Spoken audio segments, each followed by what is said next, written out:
Okay. Lock number 7, like I said before, one of our signature locks. Bend and twist outward. David? So we're starting in an offensive fashion again. With lock number 5 and 6, I grab with my thumb down in a cross grab. Now, thumb down, parallel grab. Here, 1. Bringing it out, putting my other hand in front or placing it next to it, and I can step through, or if I step out in this fashion, I can step round. Let's look what happens to the wrist, so a little bit closer.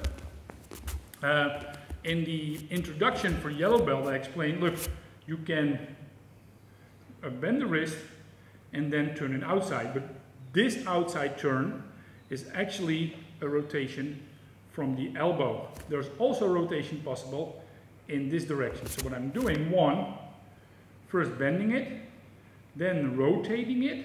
So now I'm rotating the wrist. So now I'm making the rotation from the elbow. So there's actually 3 things happening. Again, stacking of wrists or joints. So 1, grab. I prefer this one, get in front, this way. Okay, grab, turn around. So bend, turn, rotate. You can just push down or bring it in a little bit and make the lock. Or if you want to do it with a step through, 1, 2. Again, if I'm just standing here trying to do this, that's not going to work. So when I'm grab, stepping out, rotating from the hips, and now I step through to make the lock. Defensively, I'm going to start with the cross grab. The cross grab, going to rotate over and grab by the wrist here. So 1, 2. I'm going to grab this hand. Here's the knuckle line. Grab, again, squeeze. Turn in, and from my hip, I'm going to make the lock. 1.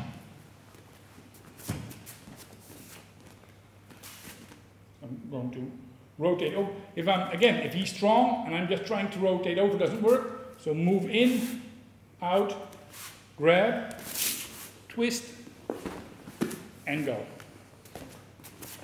I can also, instead of stepping here, step here, twist. I'm going to move back and then apply the lock. But later on you will see this is one of our hankido exercises. So for now, front, I can also go 45 degrees in this direction.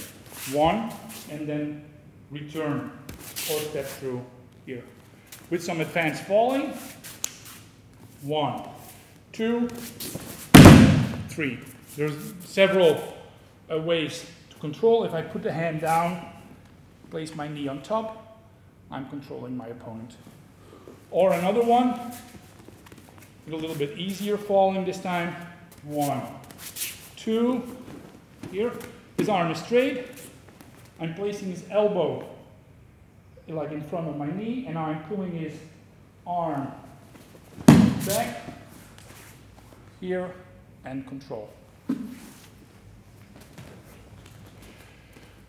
I started with a cross grab for a reason, because with the parallel grab, the lock looks a little bit different.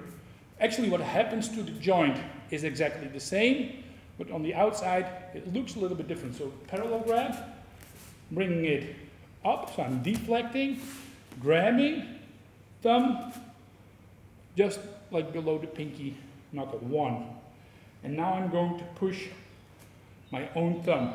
If you look at the wrist, it's bent, twisted, and turned. So again, what happens to his joint is exactly the same thing as I did before. But on the outside, the lock looks different. 1. I can like push through here. 1. Get him over, hand on the floor, and lock him. So one more time, a little bit closer to the camera, just for the initial movement. So here, so deflect, grab thumb, here, fingers around his thumb, here. And now push. I can just push down, or I can step in and then push. Here. But just remember, although it looks different from the outside, the actual lock is actually still the same. The wrist gets bent, twisted a bit, and then turn outside. Okay, now it's time for the last lock from our basics lock, crossed arm lock. So let's see what that is all about.